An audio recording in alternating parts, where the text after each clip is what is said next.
Recording in progress.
All right, good afternoon. It is now 2 p.m. on Tuesday, July 22nd, 2025.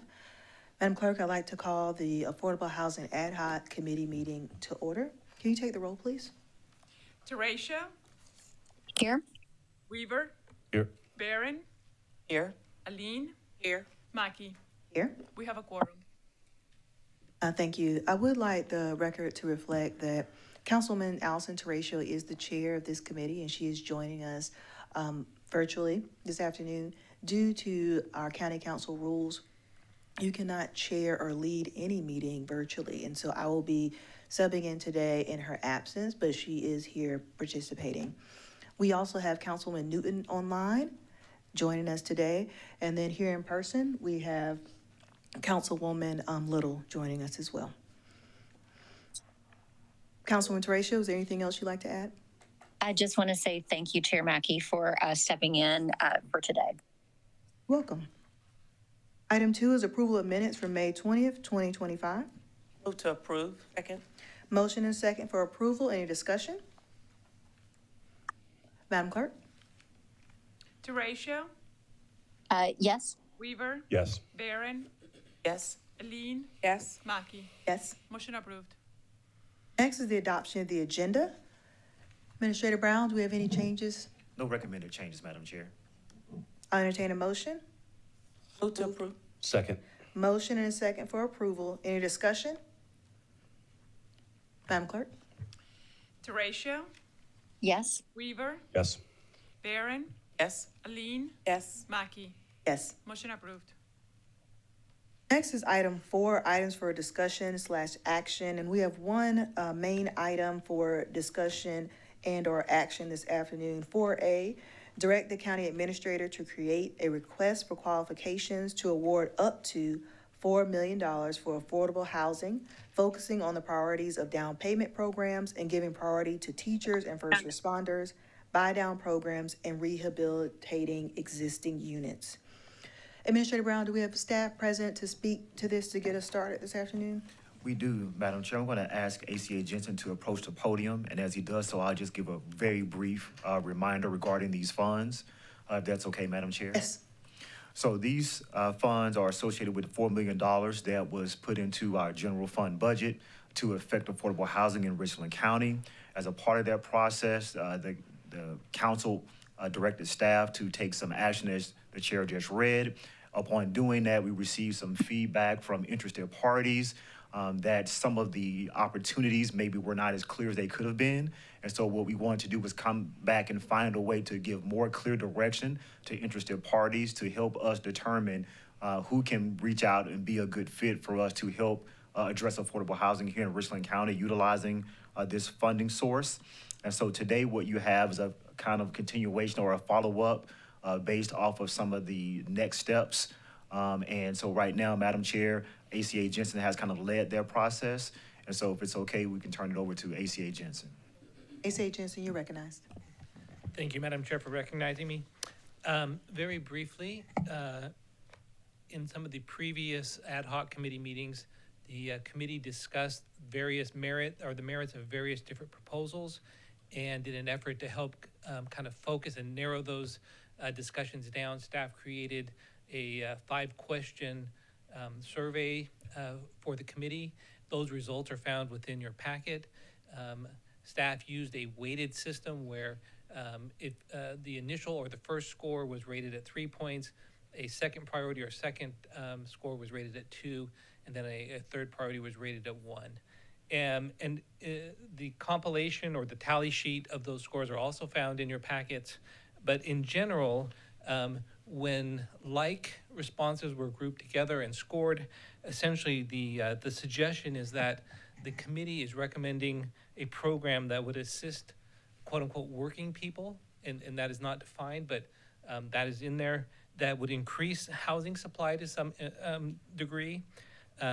Ideally, it would assist a larger group of persons, 100 plus, for round numbers, that would start soon, ideally within 6 months, but also 6 to 12 months was looked at and received some significant scoring, and that also had some aspect of continuity. So that's what came out of this particular study. And so with that, I'd like to return it back to the committee for discussion with the understanding that that's what we found in our study. Thank you so much, ACA Jensen. Appreciate your efforts as well as staff to help pull this together and align us. I think this will be the foundation in which to guide the committee so that we can begin to make decisions or recommendations for staff to assist in next steps. So I will open it up if there are any discussions about the initial summary. If not, then we can move on to the next phase. But any initial discussions, comments related to the summary that ACA Jensen has provided? Chair Mackey, Yes, you're recognized. I just wanted to note for anybody who's paying attention or the public that we had full participation from the committee in this process. So really appreciate that, and thanks to staff for compiling all of our results and kind of getting a summary of what our priorities are. Thank you. Ratio. Councilwoman Bear? Thank you, Madam Chair. So to be clear, when we look at the tally of what the committee has set forth, a question for staff would be, is it the recommendation moving forward that we would take these items and then submit to full council a recommendation out using these priorities? Because I guess we would say that the one, if it had the most votes for one, would be that, okay, like I look at the targeted audience, it looks like the target audience that received the most votes, if you allow me to say, was working people spending over 30% of their income on housing. So that would then become this group's priority. Is that the thought, that we're taking that route? Well, I would say, Councilwoman Barron, I think that's part of the discussion phase at this point. So now that we have the summary, I think this committee needs to decide, based upon what we have, do we want to really give staff and focused on all 5, or do we want to say, staff, we want to focus on the first 3 and develop programs around those 3, and then we forward that motion on. So I think that's kind of the discussion phase now, where we just decide as a committee, like you said, okay, will it just be 1? Or are we going to say, hey, we want to focus on all of these and come up with a program that meets every single one? So with that, I'd like to start the conversation. I think that we have $4 million set aside for this project, or for affordable housing. I think that looking at the number of people that we can serve, it's been, we said, looking at the tally of the report, 200 seems to be that number. However, I think we need to streamline the based upon the number, based upon what it is we're doing. And I would like to just say that increasing the supply of housing, I think that needs to clearly be identified what that looks like if we decide to move that forward. But I do think that that's the ultimate goal, is to increase the housing supply. And then also looking at the first time, I selected the first time home buyers, given that we already have set aside some funds for the local workforce. So I'm open to having more conversation about that if this project is going to be married with the existing one. But if it's not, I'd like to see us take emphasis on first-time home buyers. Thank you. Thank you, Councilwoman Barron. Any additional thoughts? Madam Chair. Yes, Councilman Weaver. Thank you. Did we ever nail down what percentage is going to what? Because I think staff's job would be easier if we said, all right, $1 million's going to rental assistance, $1 million's going to affordable housing. Like, I don't know if we can ask staff to put a program together until we're telling them how to break it down. That is correct. Nothing has gone to staff. So Okay. this is the moment in time Okay. where those conversations need to be had. So we've collectively filled out surveys and given feedback. As a collective, you would see, if you would, on page 8, you'll see the summary of essentially what the committee feels should be the target of the program. And so Ms. Barron stated that she would like to see some type of focus on first-time home buyers, which I think could be included in some of this. The first bullet talks about assisting working people. Well, working people are also, could be first-time home buyers. So I don't think what she's saying is, is in conflict with any of these. It's just really defining it a little more to say, okay, as we look to focus on working people, also let's look at first-time home buyers. And so I do think for us to be most effective, there probably should be a percentage broken down. I don't think we should put all of the money in one bucket. And so there may be, 30% here, 30% in another category. I think we would just need to kind of share what that looks like and give some type of direction. Madam Chair. Give me just 1 minute. I just want to make sure Councilman Weaver was done. I'm good, thank you. Okay. Councilwoman Teratio? Thank you. I just wanted to echo Ms. Barron with an emphasis on home buyers. It's, I do like the emphasis on first-time home buyers. I'm not completely married to the fact that they all have to be first-time home buyers, but I do really want to lean into folks who are kind of on that edge of maybe that they're working folks and that buying a home is just a little too far out of reach. And that could be a place where we could step in and be the difference between someone being able to move into that category of being a home buyer. Whether it be, I like first time, but for me, it doesn't have to be first time. Thank you. Yes, Councilwoman Aileen? Madam Chair, if someone could just refresh my memory, the evidence to this particular questionnaire seems like ACA Jensen and staff came up with a list of programs that they thought would be helpful or that we could adopt in the affordable housing plan. After going through this information and getting our response, is there any particular program that they've identified based on what they did before in terms of the prior meeting before we implemented this questionnaire? Is there any particular program that fits within, that addresses these categories? I will have to let ACA Jensen speak to that. I'm not sure.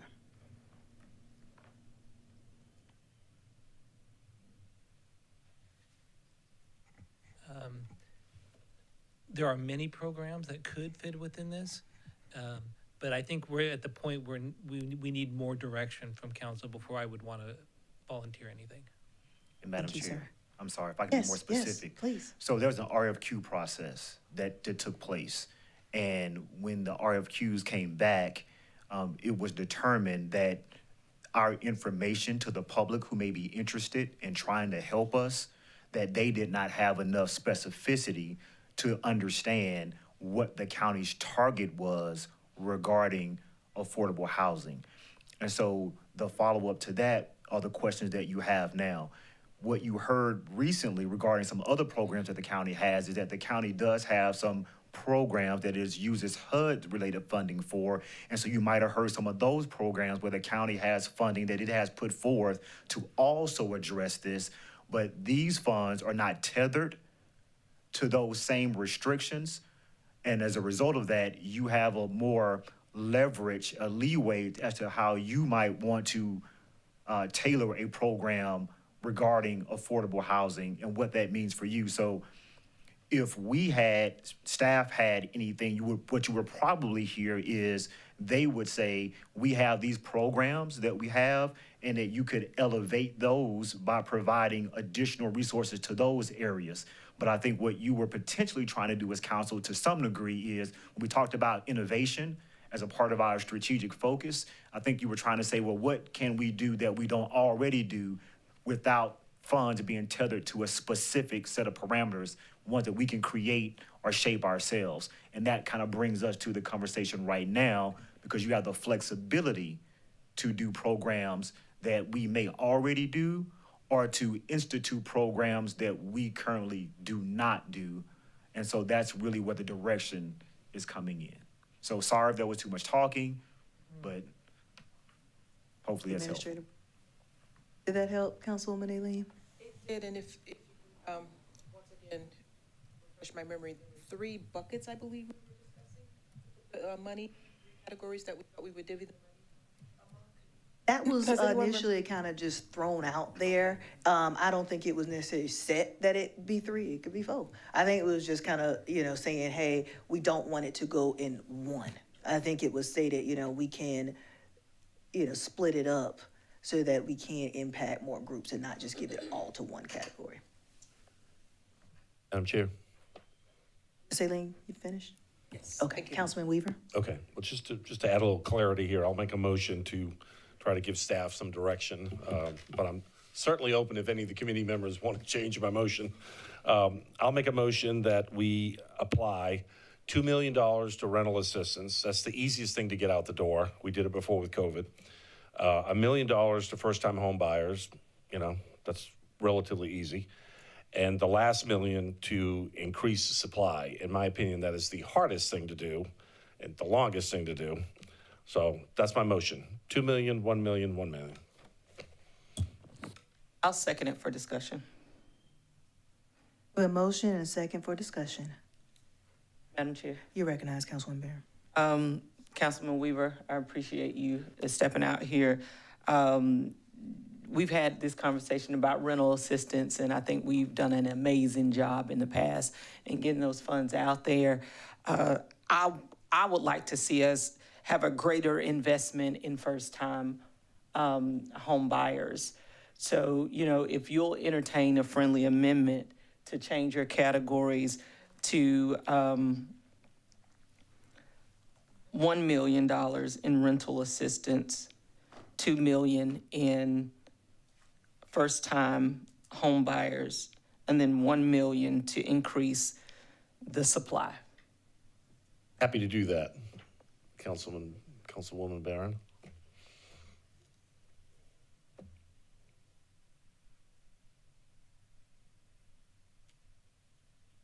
Madam Chair. You recognize Councilwoman Tricia.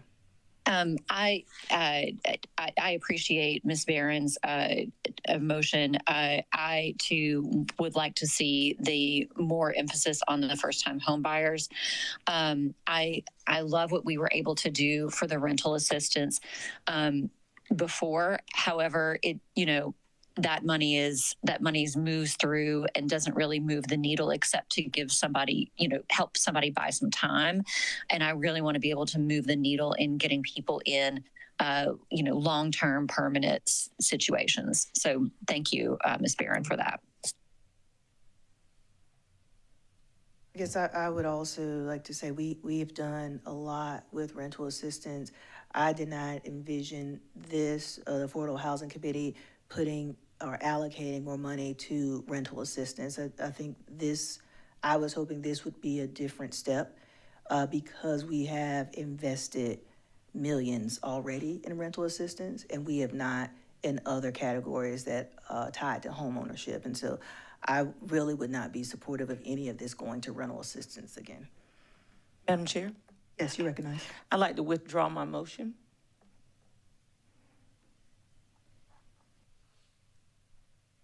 Any further discussion? Yes, Yes, ma'am. I'd like to make a new. Is that still legal? I think Mr. Weaver's motion is still on On the floor? Oh, Yeah. right, I'm sorry, so it goes back to him. Yes, it's his to begin with. Any further discussion? If hearing none, Madam- I'll call, I'm sorry, yes? Yes, Madam Chair, I was just, since we're in discussion period and we have, the current motion does include rental assistance.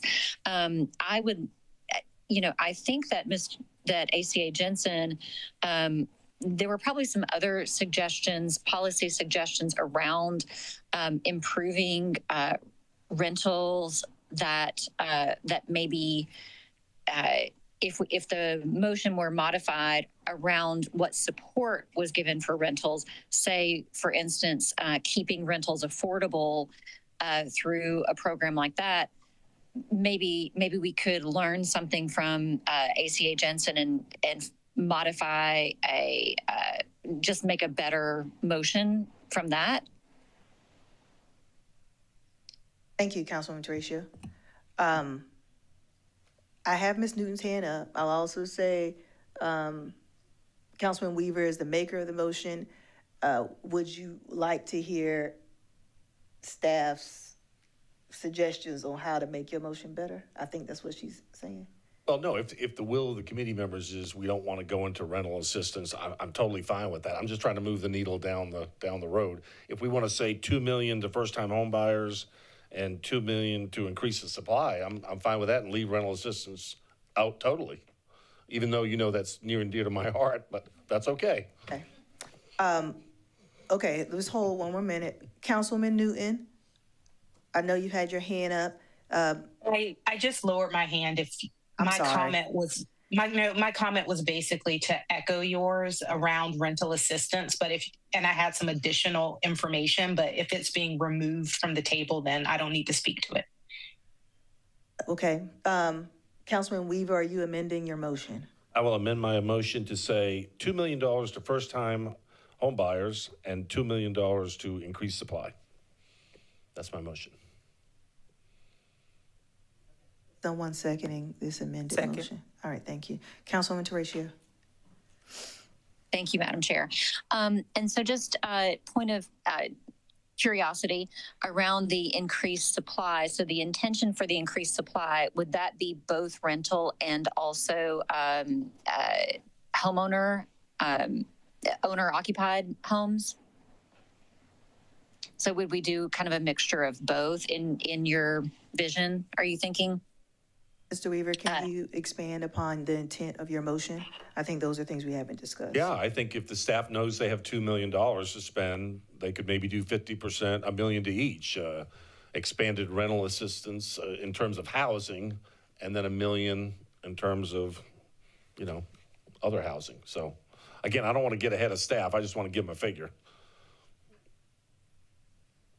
Councilwoman Teresa, I think, and these are just my own personal thoughts, I think your question is a valid one that I think we as a committee probably need to flesh out more in order to tell staff. And so I think Councilman Weaver's motion kind of sets some boundaries that if we are okay with, great, but then this committee needs to make additional stipulations surrounding just the dollar amount to guide staff. And so maybe the questions you're asking may be answered in another motion, but I think his is strictly just tied to a breakdown of funds.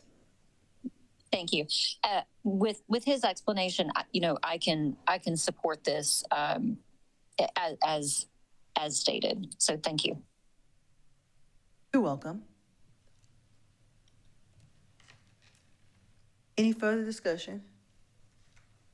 I will say I am a supporter of a breakdown of funds. For me, understanding or hearing, supporting first-time home buyers is clear.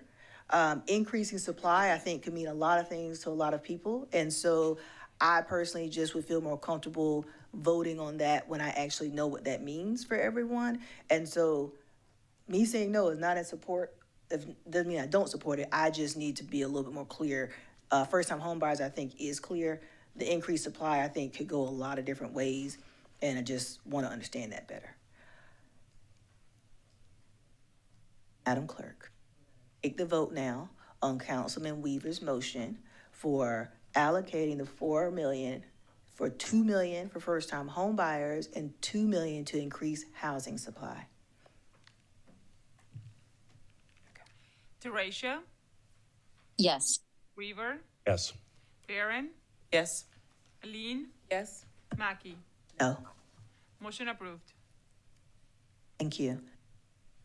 So now that we're here, do folks want to have any additional conversations related to the $2 million for first-time home buyers? I know Councilwoman Teratio mentioned that she is supportive of that, but not wanting it to be strictly first-time home buyers. So if it could be and/or would be great. Any other discussions around that can give staff more direction to be able to identify a program? I think things you could look for, is it up to a certain amount? We talked about, do we want this to be an unincorporated Richland County? Is there an area in which Richland County that we want to encourage growth that we don't see now? I think those are the type of, if you have feelings or suggestions around those, I think it'd be good to share those. Madam Chair. You recognize Councilwoman Barron? Thank you, and thank you for that segue, because it kind of aligns with some of the points I jotted down for first-time homeowners. I think that when we look at first-time homeowners, definitely, I want us to focus on the unincorporated areas of Richland County. And then as we focus on the unincorporated areas of Richland County, definitely knowing that, a down payment on a home could, be $20,000, $30,000. We're talking about $2 million, and the number of people that we said we wanted to impact was, large.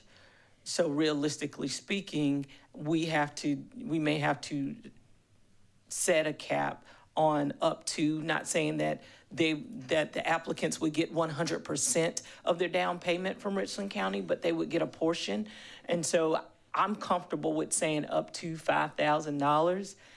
That would help tremendously with some first-time home buyers, as well as, to allow us to help more people as we move forward. I'll start right there, because I don't want to, jump into the other discussion of how we increased our supply, but I do have some feelings on that as well, or some thoughts. Councilwoman Teratio? Thank you. And thank you, Ms. Barron, for throwing out the number and being thoughtful about your approach. I just wanted to speak to the unincorporated part. There's a few of us whose districts do not have much unincorporated Richland County in it. And so it would be challenging for me to support something that would only affect a certain portion of Richland County, even though all of us represent Richland County residents. So that's just what I wanted to address right away. But I like the kind of up to 5,000 number. So thank you for that. Madam Chair. Is that in response to hers? Okay, go ahead, Ms. Barron, and then Ms. Newton, you're next. Yeah, so Ms. Teratio, I definitely hear you as it relates to the unincorporated area, but I think that it lends to state that the unincorporated areas only are represented by Richland County. When you have other municipalities within your district, then that's an additional resource that those residents that live in that community have. So I'll use myself for an example. I live in unincorporated Blythewood. So any resources that the town of Blythewood has, I cannot tap into. I'm not represented by the town of Blythewood. So it would be very similar if we had someone, for instance, from the city of Columbia, and they had a program very similar to ours, then they could qualify for, the city of Columbia's funds as well as Richland County funds. And now their options are greater based upon where they live.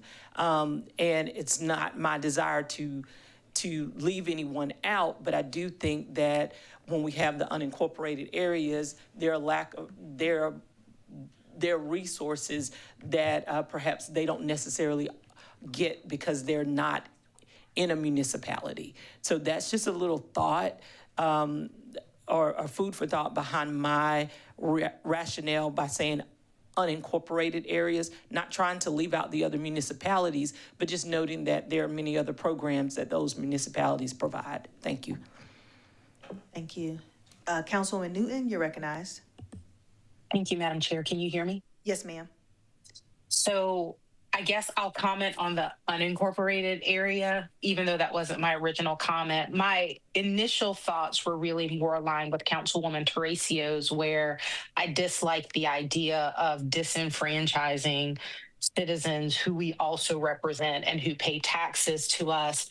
But Councilwoman Barron really did give me some food for thought there. And so one thing that I would throw out that we could potentially consider is, if you're looking at creating guidelines for funding, perhaps it could be X amount that's open only for unincorporated Richland County or what have you. Not saying that might not be the best solution, but there might be different ways to approach what really is challenging, in that we do represent citizens who live in other municipalities. I, like Councilwoman Barron, I live in unincorporated Richland County, and so any services or resources that are available only for city residents don't apply to me, even though I have neighbors who live in the city who could get those. So perhaps divvying the amount is an option.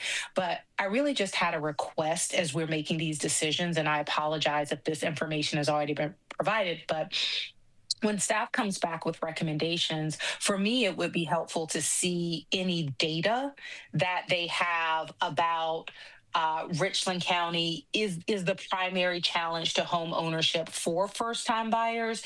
Is it for other buyers? Are there specific areas or just any other type of data that we could use to make this decision? Is $5,000 any amount of money is a helpful amount, but if it were $6,000, would it be dramatically more helpful? Or is $3,000 the tipping point for most people? Again, this isn't my area of expertise, just asking if there's any data that could inform the decisions that we're making and the criteria that we're placing. It would be helpful. Thank you. Thank you, Councilwoman Newton. Councilwoman Teracio? Thank you. Yes, Ms. Newton really kind of, I think, hit on it when she talked about data, because in the talk about incorporated, unincorporated, the data may just bear out where the need is greatest, and that may help us to make better decisions about where folks are being helped. So thank you. Thank you. Madam All Chair. right. Yes. Councilman Weaver. Yes. Thank you. A couple things. One, to answer Councilwoman Newton's question about would it help first-time home buyers the most? Absolutely. Because they're the people just dipping their toe in the housing market. They don't have a property to sell. They haven't been part of the appreciation in the last 10 years. So no question about it. If we really want to help home ownership, it needs to go to first-time home buyers. But my other point was on increasing supply. I think we should ask staff to look at areas of the county that have large amounts of vacancy, because there's a lot of commercial buildings out there that could be converted. I mean, our most expensive way to increase supply is to build it from the ground up. And kind of like we did at Columbia Mall, where we took that and, repurposed it for county buildings. I think we need to look at some of the large areas of vacancy we have and see if we can't repurpose some of that supply They're doing it in other cities, and I think that would help some possibly blighted areas of Richland County and bringing some home ownership to these areas. So just throwing that out there. Thank you, Councilman Weaver. I don't disagree with that at all. I would even challenge to say that I don't think that necessarily requires money from us, that it could possibly be more of a policy or incentive type change to attract developers to do that. We wouldn't have to use any of this money, but I do think that's another route to consider. We could look at a policy change to do that. Okay. Thank you. Any further discussion? I think this is a lot of good feedback as it relates to first-time home buyers category. And I've definitely heard some requests of information that staff can work on. At this point, I would kind of recommend for us to stop at this time. Staff, take what we have from here and then maybe work to pull together an option of maybe an outline of what a potential draft program or RFQ or whatever would look like as it relates to first-time home buyers and bring it back to the committee. Councilwoman Teratio, would you be okay with that approach? This is your committee. So. Thank you, Madam Chair. Yes, that sounds like a good plan. Yes, ma'am. So to be clear, when bringing back this information, it would include taking the conversation about if first-time home buyers is, looking at that data. So when you craft, I guess, a proposal for us, you're taking into consideration the comments and the questions that were made surrounding data, surrounding, the best practice or what the need is for Richland County. Because what I don't want is that you all bring us back a document not having those items considered, and then we say, oh, what about the data? What about the so-and-so? And then we're back to having to go, send you back again. So I think just being really clear about what it is that we're asking staff to do, and as you said, Madam Chair, bringing us back a RFQ that includes the discussion that we had, taking all factors into play is going to be very helpful. And to, for that to provide evidence with, this is how we derived and how we came up with this proposal, as some supporting documents would be helpful. Thank you. And just to clarify, it can be any of the above. It could be an RFQ, it could be an outline. Right. I think it's whatever best is met. Absolutely. So I'm not expecting a full RFQ if we don't have it or if we don't need it. But if an outline would be helpful to move folks forward. Any comments, Administrator Brown? No, Madam Chair. I believe we've heard you all clearly, and we'll work to provide that at the next meeting that you have in August, September, or even better. Mm-hmm. So I think that's ample time to go and discuss and move forward. Any further discussions from the body?